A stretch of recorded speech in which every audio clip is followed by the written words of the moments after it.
はいどうも、キリハです。こちらの動画は多言語の字幕をつけております。下の字幕ボタンを押してお好きな言語でお楽しみください。今日は覚えておいた方がいい基礎知識12選ということでやっていきます。最近始めた方や海外の方もぜひ参考にしてください。それでは早速やっていきましょう。はい、まずは結構大事なところからいきます。こちらのカリンやコタマが持っている味方の攻撃力アップですとか、響や花江が持っている会心ダメージアップ、こちらに関して重複しないという内容を伝えておきます。この味方の攻撃力を全体的に上げてくれるサブスキルなんですけど、例えばこのカリンを編成してもう一つの枠にコタマを編成しても片方しかかかりません。なので勘違いして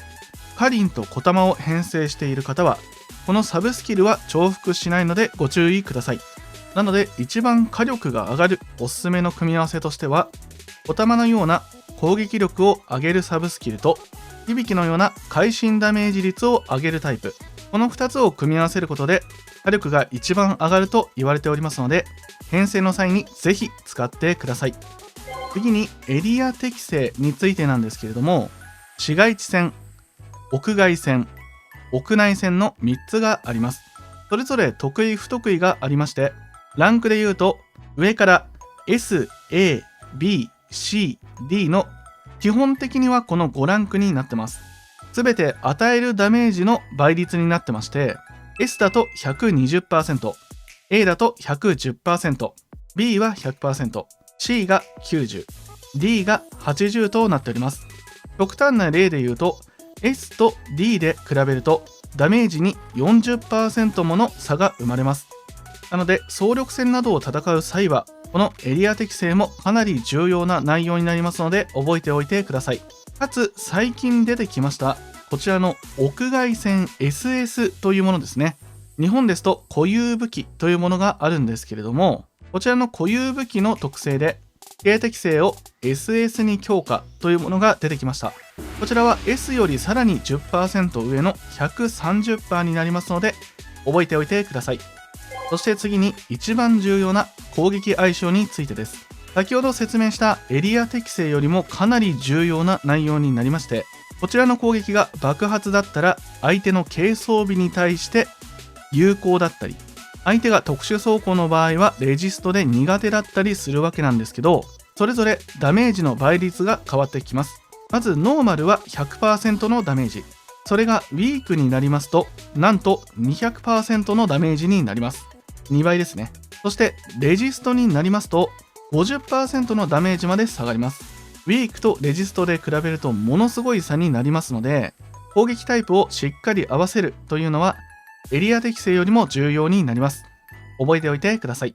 カフェでタッチをすることで親密度をもらえるんですけど、これが3時間おきにできるという内容です。早く絆レベルを上げたい方は3時間ごとに見に行ってはいかがでしょうか。そしてキャラの入れ替えなんですけども、朝の4時と夕方の4時に更新されます。ちなみに入れ替えが起きますとタッチのクールタイムもリセットされますので、3時間おきにタッチと入れ替わったらタッチというのをやるのが一番効率的です。はい、次に遮蔽物を使うキャラと使わないキャラがいるというところです。キャラの画面でこのマークですね、この縦のマークみたいなやつがあるんですけど、これ遮蔽物を使うって意味なんですね。ちなみに使わないキャラは縦のマークがない形になります。例えばアタッカーなんかは遮蔽物を使わないキャラだと損をしているように思えると思うんですけども、確かに生存率は遮蔽物を使うキャラの方が上がります。ですが遮蔽物を使わないキャラはいち早く攻撃に移れますので、攻撃のポジションも多彩ですし、より攻撃に特化しているのが遮蔽物を使わないキャラ、生存率が少し高いキャラが遮蔽物を使うキャラと思っていただければいいでしょう。遮蔽物を使うキャラで射程が同じようなキャラクターばかりで編成した場合、同じ遮蔽物を使いがちなので、そうなると敵の範囲攻撃に巻き込まれる可能性が高くなります。そのあたりも考えて編成をしてみましょう。はい、次に神名のかけらをキャラクターの神秘解放をするために神名文字に変えると思うんですけど、これにはレートがあります。最初の20個は神名のかけら1個に対して神名文字1個で交換ができて1対1なんですけども、これが20買うごとに上がっていきます。それがこちらの表です。最初は1対1なんですけども、次に1対2、1対3、1対4、最終的には1対5まで上がります。それ以降は変わらないですね。次にサークルにログインすることで 10AP もらえるという内容ですね。このようにサークルにログインをすると、今私はもうもらっちゃってるんですけども、こちらのメールの方にサークルの参加報酬という形で 10AP がもらえます。毎日もらえますので、1ヶ月にしてみればね、300AP 前後をもらえますので、非常に大きな差になるんじゃないかなと思います。なので、なんとなくサークルに入っていないという方は、サークルはどこでもいいので入っていただくのがお得かなと思います。